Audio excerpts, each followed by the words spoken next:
Wala man sa burol ni Nanay Jacqueline Jose si Filmar Alipayo, ngunit nagpaabot naman ito ng kanyang mensahe. Bago ang lahat, huwag niyong kalimutang mag-subscribe at pindutin ng notification bell para maging updated sa ating mga susunod na videos. Marami nga sa mga netizens ang hinahanap ang asawa ni Andy Eigenman na si Filmar Alipayo. Naiwan kasi ito sa Siargao dahil siya ang magbabantay kina Lilo at Baby Kowa. Gayunpaman, nagpaabot ito ng kanyang mensahe. Ningawon kami sa imo, samot naan mga bata. Salamat sa tanan oras sa pag-alaga, sa pagyanga sa nan pagmahal sa amo. Mahal kaw namo sanan, mahalon hangtod sa hangtod. Si Andy naman nga ay nag-alay ng kanyang tula. Ika'y nasa araw, sa ulan at sa hangin na aking nilalasa. Umaawit ng kantang puno ng pag-asa at ligaya. Wala na ang sakit, wala na ang takot. Makikita kita sa mga ulap, marininig ang iyong bulong sa pagmamahal. Magkikita din tayong muli. Sa ngayon, didinggin ko muna ang inyong mga awit.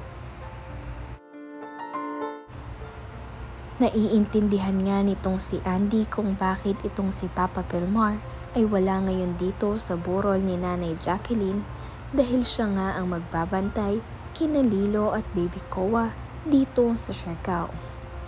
Maliliit pa kasi ang mga bata at bising-busy nga rin itong si Mama Andy para sa pag-aasikaso ng mga dapat niyang ayusin sa pagkamatay ni Nanay Jacqueline.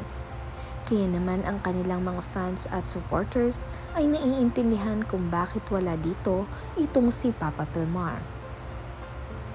Wala ngang isyo sa kanila, pagkus ay kailangan lamang itong gawin ni Papa dahil ang kanilang mga anak ay maliliit pa.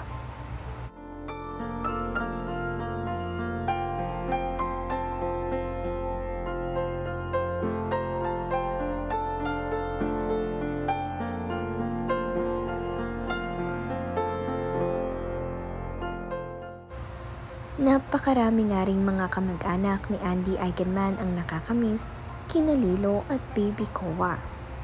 Bukod kasi sa kanilang kakitan ay napakalalambing din ng mga batang ito. Kaya naman ngayon ay napakaraming ang naghahanap sa mga bata at tinatanong kung bakit sila iniwan ni Mama Andy dito sa Siargao. Biglaan nga kasi ang pagkawala ni Nanay Jacqueline kaya naman hindi ito inaasahan ni Andy at dali-dali na nga siyang lumipad sa Maynila kasama itong si Ate Ellie. Kaya naman sina Lilo at Baby Kowa ay naiwan kay Papa Filmar.